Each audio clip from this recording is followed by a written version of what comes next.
You know, it takes a certain bravery to document thoughts, feelings, and reflections as they happen, but compiled diligently and or during a time of genuine personal significance, and they can provide something extraordinary. Because that is what has been recently lovingly provided by Twitter user BRET. The must-read FMW documentarian has translated and compiled several months of Hakushi's WWE reign, explaining it was written by Jinsei Shinzaki during his time in the WWF from 1995 to 1996. He sent it into a Japanese wrestling magazine, so he keeps kayfabe whilst also telling the truth about how he felt, knowing no one in WWF was ever going to read it. And nobody did read it until now. With that in mind, I'm Adam Wilborn from What Culture, and these are 10 things we learned from the secret diary of a WWE superstar. Number 10. Familiar fans, but an unfamiliar opponent. In something that doubles as a great bit of trivia and a welcome reminder of home for the WWE newcomer, Hakushi noted that Japanese supporters were present for his live Monday Night Raw debut on January the 9th, 1995. And he also has no clue of the scale of star his then-jobber opponent would eventually become. The White Angel writes, "I didn't know my opponent's name because it's what they call a TV match. Since it was live, I was nervous going into the match, and it was a little rushed. There were Japanese fans in the crowd that screamed, 'Come back to Japan!' and I was happy to hear that. The loser of the contest, though, that was none other than Matt Hardy. Both Matt and Jeff were regularly working TV squash losses for the company at the time and were highly regarded for their panache and flair when it came to getting others over." Number 9. Welcome to America. Good luck figuring it out. The Japanese star was keen to make roots in the US as potentially one of WWE's biggest new stars of the era, but found that every attempt to do so resulted in a setback. As he articulated it, "I arrived in New York today. Bull Nakano picked me up at the airport and I dropped my luggage off at her apartment. I tried to open an account at the bank, but they told me I couldn't because I didn't have a telephone bill, so I was unable to go looking for apartments." Number 8. The induction. Hakushi debuted on the road for WWE on the 30th of November, 1994, but he didn't get his WWE induction until the following May. That's bad enough and indicative of lazy and reductive corporate culture, but his own take on the matter spoke volumes of how the administrative side of the company didn't remotely connect with the physical toll needed for the actual end product. As he put it, "I did a company visit and information session today at a hotel near Titan Towers. I watched a video and received an explanation of how the company is run. However, it was all in English, so I didn't understand most of it. After that, I went to Titan Towers and visited the company. It was a glass-enclosed company building and it was very beautiful.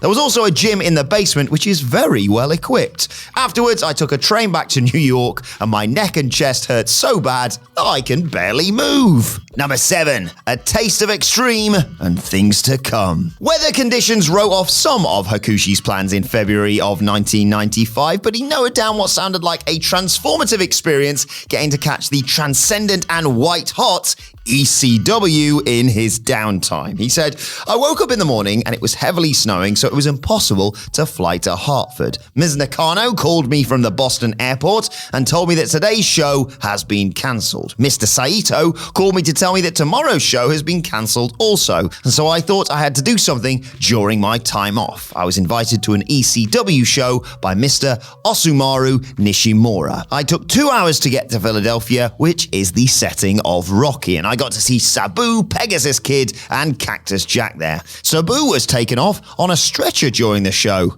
I hope to fight him someday." Well, he'd get his wishes granted in the end. An ECW World Tag Team Championship match at Heatwave 1998 saw him team with Hayabusa against RVD and the suicidal, homicidal, genocidal Maniac, and was for a while a cult classic within tape trading communities and those plugged into Paul Heyman's product. Number 6. No strangling, no cursing, no severed heads. Receiving instructions that Daniel Bryan clearly didn't 15 years later, Shinzaki's heel instincts were tempered somewhat following a match with Bob Holly that also brought to the front various other standards that were expected in WWE at the time. As he put it, "I attacked my opponent by strangling his neck, and after the match, my agent told me, 'I don't want you to do that ever again, because it's not good for children to see something like that. In the United States, certain violent acts are bad, and words like "f*** you" are not allowed to be expressed on TV. This tone was revisited later that year, with Hakushi himself questioning the value of a particularly infamous segment. May 15th, 1995 in New York.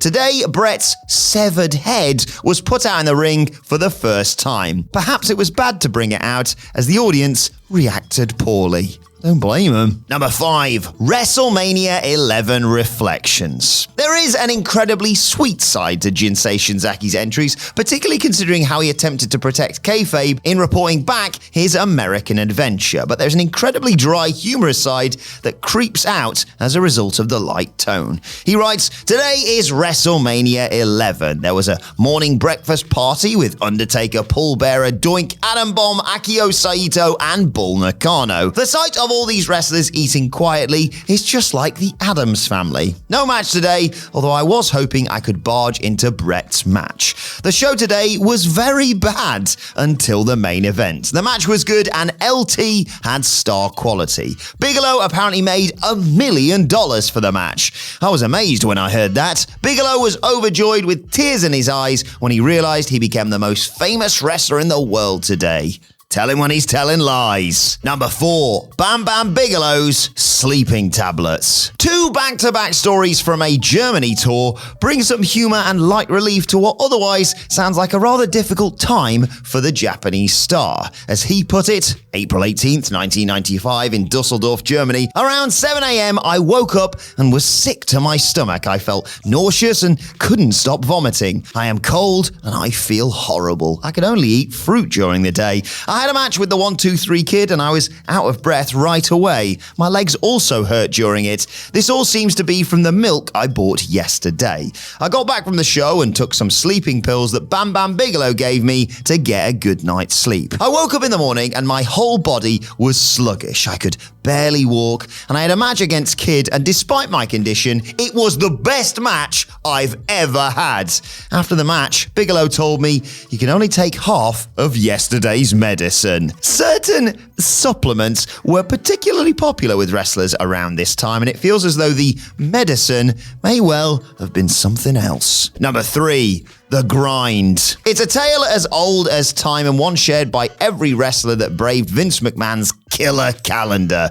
But they all deserve the platform to vent about just how grueling that life can be. Hakushi speaks of being out of breath and having much to improve during his first match of many with the 1-2-3 Kid, and speaks again on stamina issues weeks later for an Action Zone clash with Bob Holly.